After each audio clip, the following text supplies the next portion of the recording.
The group chat buzzed on my phone for the seventh time that morning, photos of airline tickets, excitement over beach outfits, messages filled with emojis and exclamation marks from my mother, my brother Daniel, his wife, my cousin Laura, and even Uncle Jeff. Everyone was clearly thrilled about the upcoming family holiday, everyone except me. I scrolled through the messages in silence, rereading one in particular. Anna, can you send your flight details so we can coordinate airport pickups? I hadn't received any information about where we were staying. No address, no booking, no room assignment, so I texted Mom directly, hey, just double checking, did someone already book a place for me too? Her response came 5 minutes later, oh, completely forgot, everything's full. Now maybe you can find something nearby, sorry sweetie, no explanation, no apology, just an oops, as if this kind of thing hadn't been happening since I was 14. I stared at the message for a long moment, heart pounding, a mix of disbelief and a sickeningly familiar sting in my chest. They'd done it again, forgotten or at least pretended to. You see, in my family I was always the afterthought, the extra chair at the table, the one they forgot to include in group photos, the one whose birthday always fell through the cracks of their busy schedules, the one who didn't quite fit the mold. Daniel was the golden child. Business school, 2 kids, family man, successful in the traditional way. Laura was the fun cousin who was always loud, always included, always seen, and I was Anna, single, quiet, ambitious in ways they didn't understand. I built a small but thriving interior design studio. Over 10 years I traveled, worked with clients all over Europe, and had just finished a project for one of the most well-known luxury hotels in Spain, but none of that seemed to register with my family. You should really think about getting a stable job, my mother had said during our last holiday. Your work sounds more like a hobby, Laura added, sipping from her Aperol spritz. I had nodded politely, smiled even, but deep down it chipped away at me. This time, though, I wasn't going to cry in the bathroom or cancel the trip in quiet humiliation. I was going to do something else. I opened my laptop, still staring at the group chat buzzing with excitement about their mid-range seaside apartments. I clicked open a different browser tab and typed 3 simple words: a pizza, luxury villas. The family holiday was supposed to be a budget-friendly 5-day trip to celebrate my mother's birthday, a cozy group vacation, she'd said, but now they had booked every apartment in the small complex and conveniently left me out there. It was Villa Azul, 7 bedrooms, infinity pool, ocean view, private chef, staff 24/7, 18,000 euros for 5 days. A pause, then a smile. Perfect. I didn't hesitate. I booked it, and just for fun I scheduled the Rolls-Royce Ghost I just added to my design business portfolio as a rental property investment, my latest venture. I forwarded the confirmation to my assistant with a note: please make sure the villa is pre-stocked with my mother's favorite wine label, everything for Miss Anna. I want it to be unforgettable, because if there's one thing I've learned from being treated like an afterthought your whole life, it's that silence isn't always strength. Sometimes silence is strategy. 2 days later, while they continued planning group activities without me, I quietly confirmed every last detail: the airport pickup, the villa staff uniforms, the engraved welcome note in every room. My assistant texted back, everything is arranged, shall I have the villa manager notify the main resort when you arrive? I replied, no, let's keep it a surprise. I want to see their faces. And I meant it, because for 31 years I had waited for someone in that family to really see me. In 3 days they finally would, and they wouldn't forget again. The wheels of the Rolls-Royce crunched softly over the gravel driveway of the villa. Morning sunlight sparkled on the Mediterranean waves just beyond the glass fence, and the scent of salt water and jasmine filled the air. I stepped out of the car in silence, my white linen jumpsuit catching the breeze, sunglasses reflecting the stretch of coastline behind me. Welcome to Villa Azul, Miss Anna, the villa manager said, bowing slightly. Everything is prepared exactly as requested. Thank you, I replied, my voice calm and controlled. From the villa's elevated terrace I could see the cluster of small vacation apartments where my family was staying just down the hill. They looked cheerful, cozy, average, and I was home as the staff unloaded my luggage. I glanced down toward the apartment complex. A group was gathering by the pool: Daniel, Laura, my Mom and several others' loud laughter echoed faintly up the hill, I could tell. The moment someone noticed the Rolls-Royce heads turn, Laura's sunglasses came off. Daniel stopped. Mid-conversation my mom shaded her eyes with one hand. I walked inside.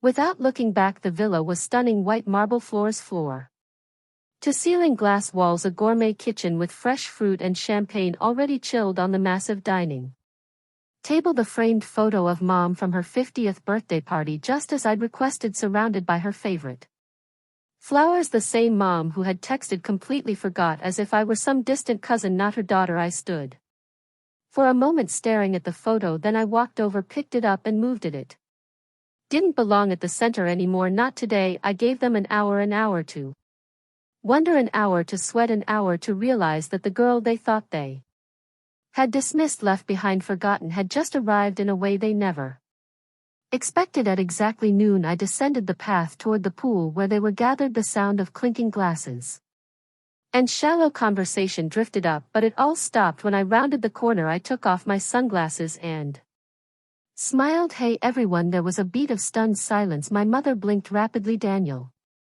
actually did a double take. Laura's jaw dropped, frozen mid-sip from her mimosa. Anna, my mother asked, as if she weren't sure whether to believe her own eyes. Of course it's Anna, Daniel muttered, recovering. She just arrived in a freaking Rolls-Royce. I thought everything was full, Laura asked, turning to Mom. Mom stammered, I thought you weren't coming. I managed to find something nearby, I said smoothly, last minute. Lucky, huh? Where are you staying? Daniel asked. I pointed upward. Villa Azul. Daniel blinked. That villa, the one with the private chef and the infinity pool, Laura added. Yes, I said, brushing invisible dust from my wrist. That one. There was another moment of silence. The kind that stretches uncomfortably, held together by 1,000 unspoken things: guilt, confusion, pride.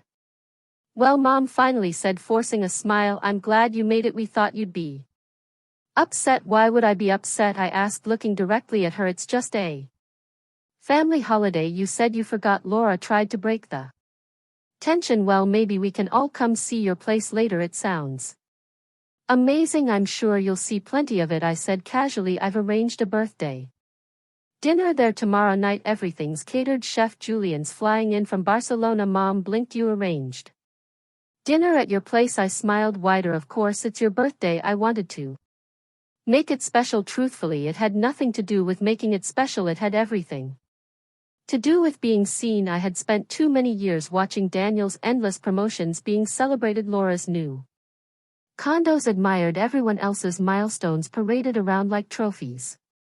Meanwhile, my successes were footnotes if they were acknowledged at all. Anna, Mom said, her tone gentler now. You didn't need to do all that. Maybe I did, I said quietly. Maybe it was time. Back at the villa, I stood on the terrace with a glass of champagne, watching the sun begin its slow descent into the ocean. Down below, I could still see my family at the pool. All their laughter had quieted. They looked up at the villa more than once. I didn't wave. I didn't need to. The message was already delivered, and tomorrow the real dinner would begin, with the wine, with the speeches, and with the truth. The next evening, just before sunset, Villa Azul shimmered in candle light. Golden lanterns floated above the infinity pool, casting warm reflections across the still water. Tables were set beneath the pergola, draped in white linen and lined with crystal gold flat ear and personalized name cards, each printed in calligraphy. A soft breeze carried the scent of rosemary, grilled sea bass, and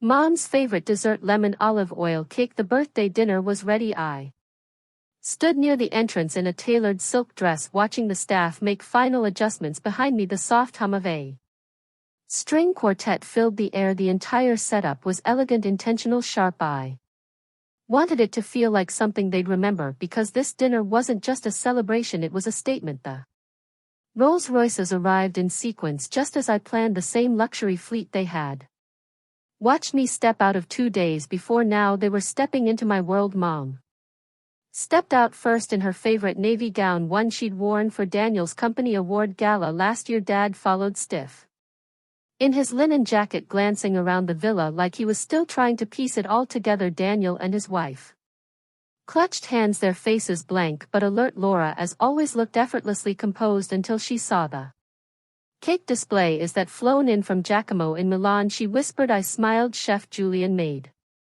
it himself. Silence again, surprise, discomfort, a hint of awe. They were used to being the center of the story. Tonight they were just guests as everyone took their seats. The mood slowly shifted. The champagne softened their edges. The food amazed them. I watched the tension unwind, replaced by curiosity. Mom turned to me, tone light and curious. This place is just beyond anything I imagined. Really, Anna? I had no idea. Most people didn't, I said, sipping my wine. You've done well, Dad added, a bit gruff, like it pained him to say it. Very well, I'm glad you think so, I replied calmly. It's been a long journey. By the time dessert arrived, I stood to speak. Everyone fell quiet. I looked around the table at the faces that had smiled at each other for decades, often without seeing the one face that lingered just outside the frame. Mine. I want to thank you all for coming tonight, I began, voice steady. I know this trip was meant to be low-key casual, but when I heard there wasn't room for me in the apartment bookings, a ripple of discomfort moved across the table. I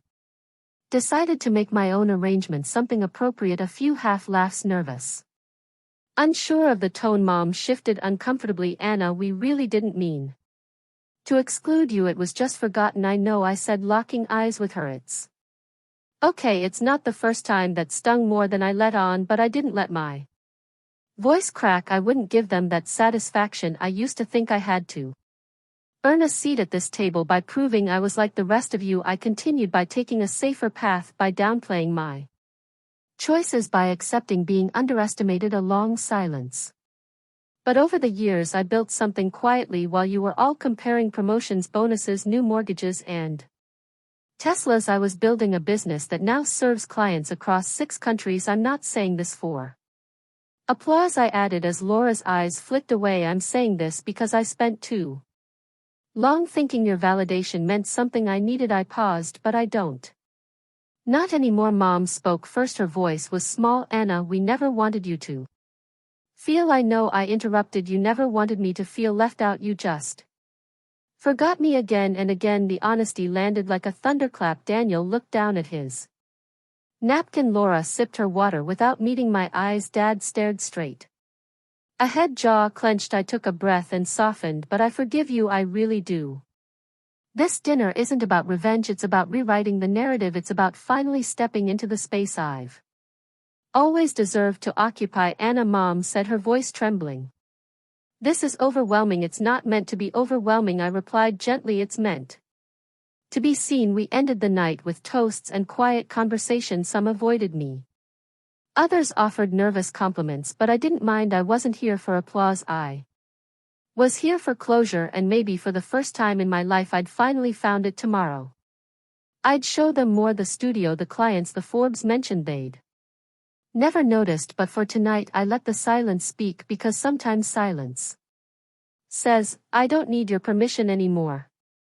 The next morning the villa was quiet. A soft golden haze blanketed the ocean as the first rays of sun stretched across the horizon. I stood barefoot on the terrace with a cup of coffee, letting the silence settle into my bones. Last night had been intense and necessary. Today would be different. It was time for them to see, not just hear, what I had built. By mid-morning the Rolls-Royces had arrived again, this time to bring everyone back to the villa for what I had titled the Vision Tour. I could tell from their expressions they didn't quite know what to expect. Mom looked nervous.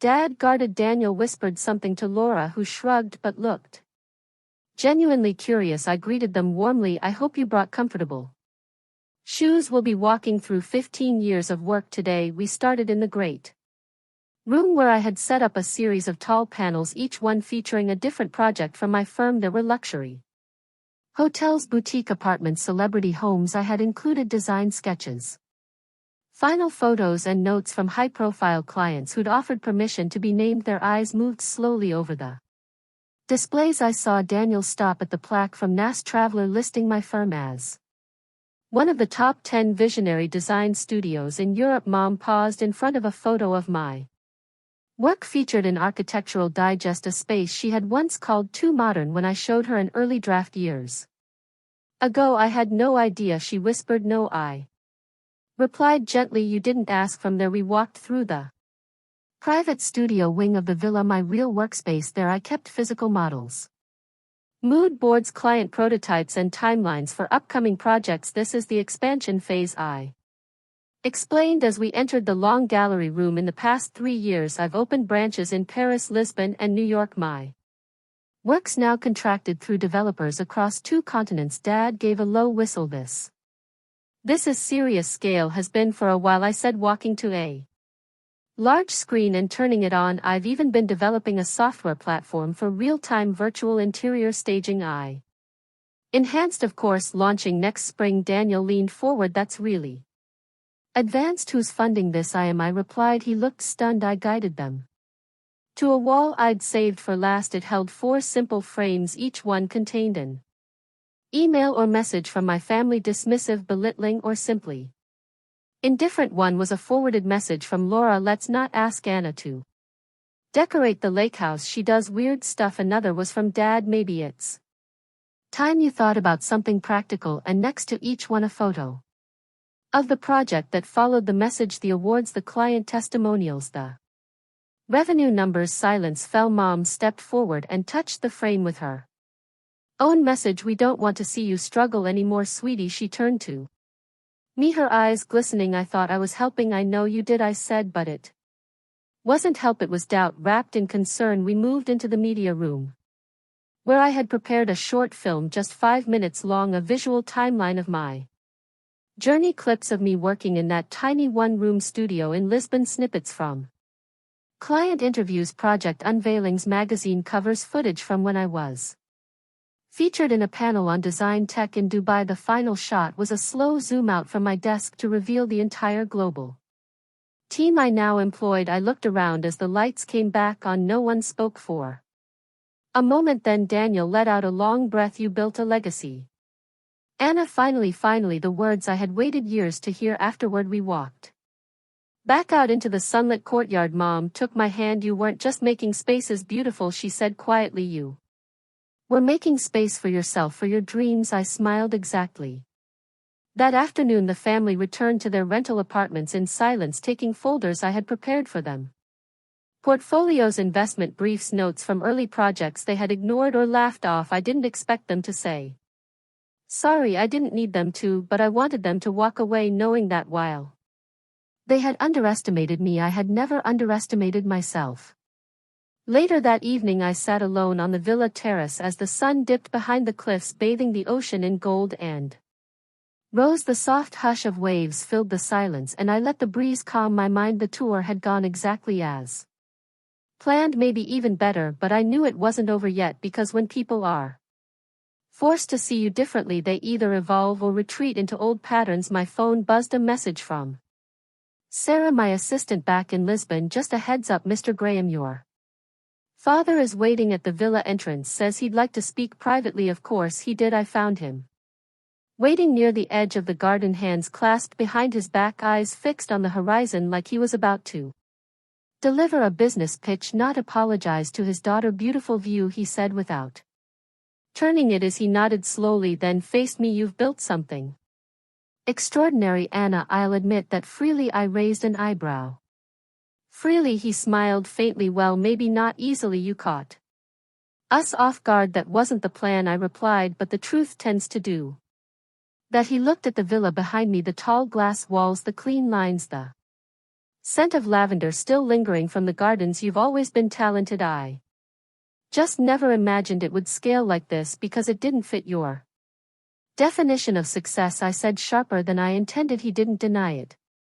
Instead, he reached into his jacket and pulled out a folder, a formal-looking document with a Sullivan Holdings logo on the front. This is a proposal, he said. We'd like to explore a partnership. I took the folder, leafing through it quickly. Pages of projections, merge options, cross-promotional branding. You want to bring my design firm under your umbrella? I asked, staring at him. We think it would elevate both brands, he said carefully. You've clearly established market power, but with the backing of our firm, our network, you could scale even faster. We'd offer capital, infrastructure, access to corporate real estate clients. I held up a hand. You're pitching me like I'm on Shark Tank Dad.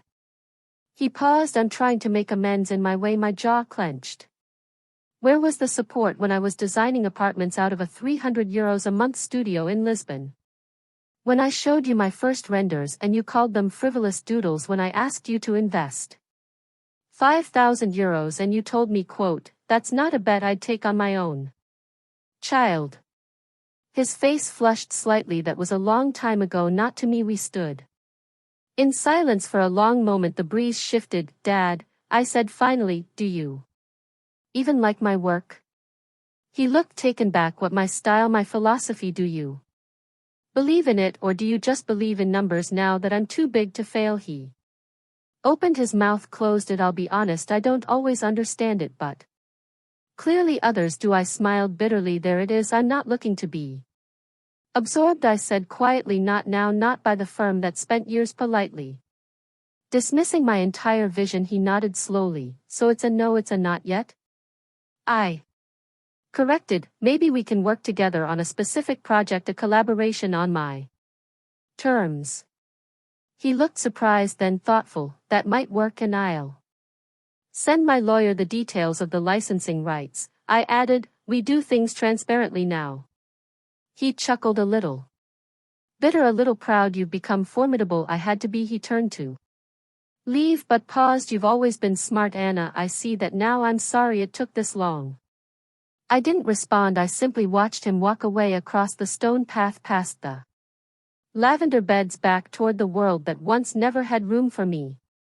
Later that night I found a message from Daniel on my phone. Do you have a minute tomorrow? Just us. It didn't surprise me. The dynamic was shifting. One by one they were beginning to realize the person they had underestimated now stood at the center of the story, and they were no longer sure where they fit in it. The final morning of the trip arrived with a calm breeze and a sky painted in pale pink and blue. I stood barefoot on the beach in front of the villa, letting the water rush over my toes. The sea had a way of clearing out the noise, grounding everything in just a few hours. The family would board their flights back to their apartments, routines and tight-knit group chats, but things wouldn't be quite the same anymore because they had seen me now, not the version they had created, the quiet, artsy one, always figuring things out, but me, the version that had never needed their permission. A soft knock came on the terrace door. I turned to see Daniel standing there, hands in his pockets, eyes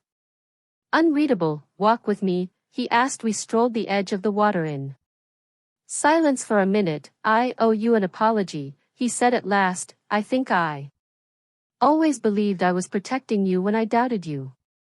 By dismissing me? I asked softly. He nodded. Yeah, that's what it was. I didn't understand your choices, so I minimized them. I thought that made me the responsible one, the mature one. You were the favorite, I said without bitterness. You played the part they wanted, and you didn't, he replied, which took more courage than I ever had. We stopped walking. The waves curled around our ankles. I saw your firm's numbers, he said. I researched everything after last night. What you've done, Anna, it's not just impressive, it's visionary. I met his gaze. Thank you. He hesitated. Would you ever let me invest privately? I'm not asking for favors, just I believe in what you're building this time. The surprise didn't sting, it warmed. I'll think about it, I said with a smile. Let's talk soon in a different context. He nodded. We hugged for the first time in years. It felt genuine. Back at the villa, the family gathered for one last breakfast. The staff had prepared a spread on the veranda, pastries, fresh fruit, eggs, local cheeses. There was still some awkwardness in the air, but also softness. Laura avoided eye contact, but I noticed she'd changed the tone. No sarcastic quips, no condescension. Instead, she approached me with 2 mimosas. Truth, she asked, offering one. I took it. Your place is beautiful, she said. I get why you kept it quiet. We would have ruined it. I gave a half smile. Maybe, she nodded. You were right. You know, I loved playing the successful cousin. Picking up the check, it made me feel like I mattered. That's on me. I get it, I said. I've done things for approval too, just in different ways. Laura glanced around. So what happens now? I'm not going anywhere, I said, but I'm also not shrinking to make everyone else feel comfortable anymore. As they packed up to leave, I Watched from the upper balcony the Rolls-Royces lined up again, luggage neatly loaded, conversations more careful. Then before my parents walked toward the car together, slower than usual. Mom turned back one last time, eyes meeting mine. This time there was no fake smile, just something softer, a quiet nod. I returned it. I didn't need anything else. Back inside the villa fell silent. The candles were extinguished. The glasses cleared. The space returned to stillness like it had been holding its breath all week. I walked through the rooms alone, barefoot, touching the marble countertops, the tall glass windows, the carefully curated art on the walls, all of it mine, all of it earned. I stopped by the last framed piece in my office, a copy of the email I had sent to my father 6 years ago asking for a small investment. His response below: Anna, I just don't see how this scales. Maybe stick to freelancing for now. I smiled and tapped the frame. Thank you, I whispered, because in the end every doubt became fuel, every rejection became clarity. As the sun set, I poured a glass of wine and stepped onto the terrace barefoot. Once again the wind was warm, and the air smelled like salt and lavender. I thought about the girl I was 15 years ago, eager, hungry, quietly fierce, and desperate for approval from people who could never truly give it. And I thought about who I'd become, not in spite of them, but without them. I raised my glass to the sea, to the silence, to the seat I had built for myself at a table no one else designed, to the ones they forgot. I whispered, to the ones who remember themselves.